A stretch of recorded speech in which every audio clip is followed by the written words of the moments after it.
Welcome back to Our Community. Susie Thomas with Kelly Williams, really local artist and highly recognized artist, and someone who's really recognized now for working with young people and really setting them straight. And like I said, it was just a vision, just a vision to work with them. Pretty, that was pretty it. cool. Yeah. From Hollywood Productions. You've got something coming up here on the 6th. Yes. What's happening? On the 6th, I'm on like a million boards in Canton, I believe, man. I believe you are. I believe I am. So on this particular board, this is February 6th. Okay. So I'm working with SERV, which is Prosecutor Farrar's Office, and Pastor Walter Moss, which is Community Initiative to Reduce Violence. Yep. Also working with Starkmar and a couple different entities like the Goodwill, ICANN, Ohio Votes, SARTA, and Legal Aid. February 6th, we are doing an event called Hope Tour. So this is Hope Tour Part 2. And what the Hope Tour is, it's a different events every few months. And we are just pretty much like highlighting things that's happening, like the epidemics in our city, and then having resources available. So like the first one we did in November at Total Living Center, we did Hope Tour Part 1, which was about addiction and recovery. Created a documentary and very well attended. And this one is about reentry and diversion and voting rights. There's some new laws that passed for felons and misdemeanors that you're able to expunge as many as you can afford, at one time. It used to be you could only expunge one or two within a certain amount of time, or if it was a misdemeanor, you couldn't do a felony or vice versa. Now you can just do it. So it's about second chances. Second chances, yes. So, taking advantage of that second chance and offering something to the community. And so I felt it was great to work with, Legal Aid and Starkmar and SERV on these projects because, it just makes sense. The voting thing is very important because a lot of people who are felons don't recognize that you are still eligible to vote the day you walk out of prison, or if you're on probation or parole, the day that you are released and off of parole and probation. They don't explain that you can to vote. people? They don't even know. And I lie to you not. Okay. I lie to you not. How I found this to be was when I was running for city council a couple years ago. I was, collecting, names for votes and had to register people. And there was a lady. She said, I'm a felon. I can't vote. And I was like, are you sure? And she was like, I'm positive. And I was like, in Canton, Ohio is the only state where you can be a felon and vote. So she didn't believe me. And so I put it up on Google, and she was like, And I said, fill out the form anyway. And when I go back over to the office, then I will board of elections office. I'll check it out for you. And sure enough, she was eligible to vote because she was no longer incarcerated. She was no longer incarcerated or on probation. Right. And Ohio is the only state that allows that, and I believe right? that's why we're a swing state. Yeah. Oh, And that's that's why- what makes us a swing state. Yeah. Well, I know we're the state that everybody wants. Everybody wants, and now it's going to be if you're I think in Ohio only pretty soon. Even if you're a felon, you're going to be able to vote because of what happened with the last elections. My goodness. Yeah, so sometimes the bad is good. Now, why is this so on your heart, Kelly? Why are these people so on your heart? Because that was me, And I was think people me. would be stunned to hear that because they see this guy with just such kindness in his eyes and an engaging smile, and how could that possibly have been you? But it was only me because I was just trying to survive.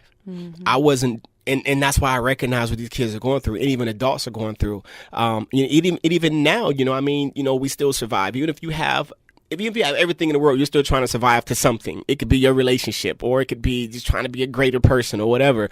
But yeah, that was me. And I was never like the person doing the things I was doing just to do them.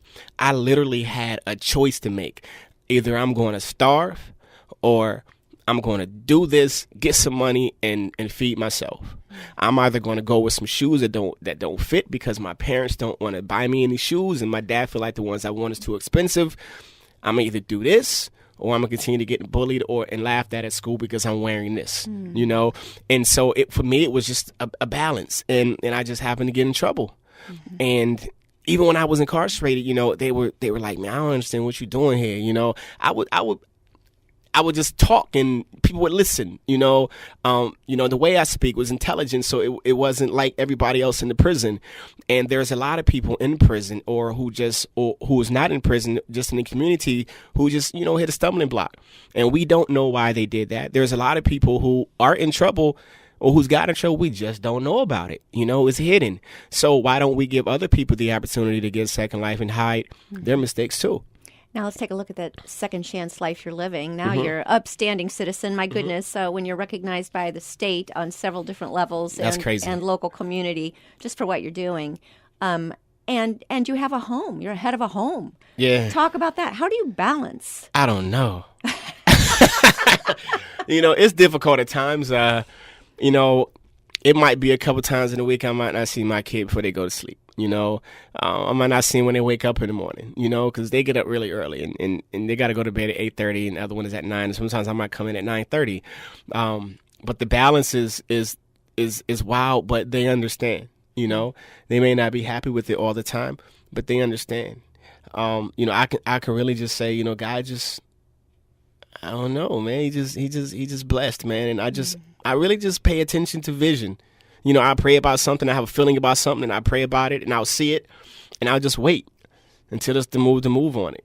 I've made a lot of mistakes in vision, of course, and I did that, I messed that one up. Let me start that one again, But, man, being a husband, being a dad, running a company, working throughout the community, it's a lot. But I don't even look at it that way because these are all things that I love to do. Yeah. So I don't look at it as work or like when I leave here, I'm going to pick up my son from track practice, drop him off, then I'm doing a studio session for 3 hours.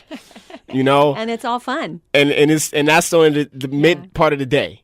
But I started this morning at 8:30 with a board meeting that I'm on for Crime Stoppers. Wow. So I go from Crime Stoppers to a rap booth by the end of the night. That's a full day.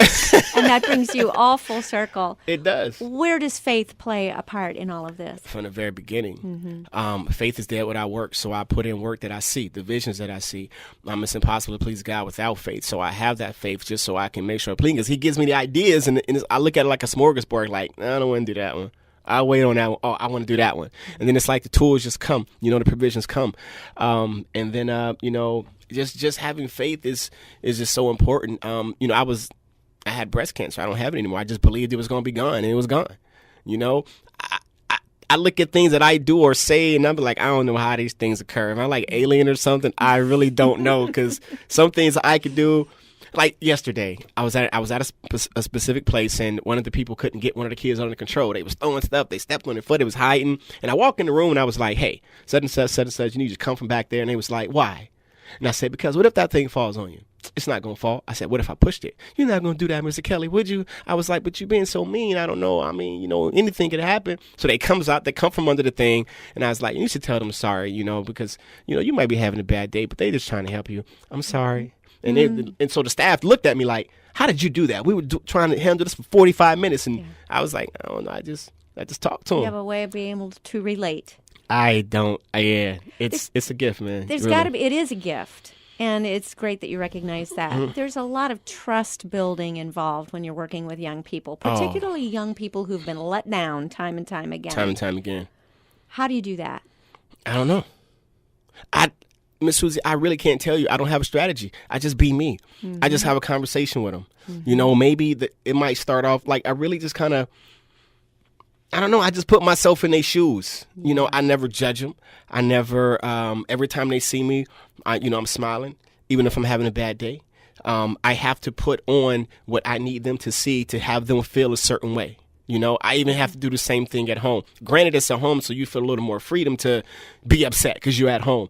But it's the same thing, And then sometimes dealing with that, man, is difficult because my kids aren't, well, they probably bad too. I don't see it, a lot of it, But I can just imagine how they're like, man, he hangs with these kids and then he comes home to us and he's too tired to hang out or whatever.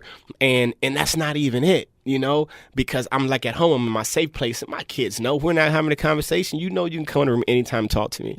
Yes. I'm in the house with you. I'm safe, So I look at those things too, like, they're cool with that. So, but it's difficult sometimes, Miss Susie. How did you choose the kids to work on the musical project? I didn't. I let everybody in and found a place for them. If they wanted to be in it, they could be in it. And we found a place for them. Oh, that's so awesome. If they wasn't like the strongest singer or strongest rapper, of course, we had everybody write their own stuff. Of course, we helped them with it. But if they wasn't strong with it, we didn't tell them that. I found a place for them, whether they were singing in the background or they, we created verses where everybody could say, and they would get involved in that.